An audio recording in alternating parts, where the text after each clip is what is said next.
কালকে বালিবাজারে গিয়েছিলাম ঘরের টুকিটাকি জিনিস কেনার জন্য, তার সাথে এগুলোও কিনে এনেছি। চলো আগে সকাল সকাল রান্নাটা চাপিয়ে দিই। গরমে তো বেশিক্ষণ রান্নাঘরে থাকাও যাচ্ছে না, আর বেশি কিছু খেতেও গরমে ভালো লাগছে না। উচ্ছে, আলু আর পেঁয়াজ কেটে নিয়েছি, সব মিলিয়ে একটা ভাজি বানাবো। এই ভাজিটা আমরা সবাই খেতে খুব ভালোবাসি। ঢাকা দিয়ে দিয়ে ভালো করে ভেজে নেব। কৌটোগুলো ভালো করে জলে ধুয়ে রেখেছিলাম, আর এখন শুকনো কাপড় দিয়ে ভালো করে মুছে নিচ্ছি যাতে একটু জল না থাকে। এরপর গোলমরিচ আর নুনটা ঢেলে রাখবো। এই ট্রেটা কিন্তু আলাদা করেই কিনেছি গোলমরিচ আর নুনের কৌটোগুলো রাখবার জন্য।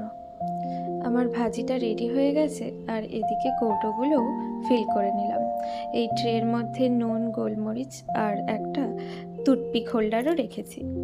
কালকে বালিবাজারে গিয়েছিলাম ঘরের টুকিটাকি জিনিস কেনার জন্য, তার সাথে এগুলোও কিনে এনেছি। চলো আগে সকাল সকাল রান্নাটা চাপিয়ে দিই।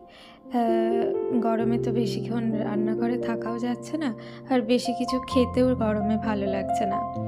উচ্ছে, আলু আর পেঁয়াজ কেটে নিয়েছি, সব মিলিয়ে একটা ভাজি বানাবো। এই ভাজিটা আমরা সবাই খেতে খুব ভালোবাসি। ঢাকা দিয়ে দিয়ে ভালো করে ভেজে নেব।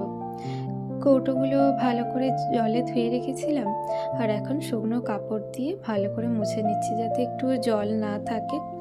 এরপর গোলমরিচ আর নুনটা ঢেলে রাখবো। এই ট্রেটা কিন্তু আলাদা করেই কিনেছি গোলমরিচ আর নুনের কৌটোগুলো রাখবার জন্য। আমার ভাজিটা রেডি হয়ে গেছে, আর এদিকে কৌটোগুলোও ফিল করে নিলাম। এই ট্রের মধ্যে নুন, গোলমরিচ আর একটা টুথপিক হোল্ডারও রেখেছি।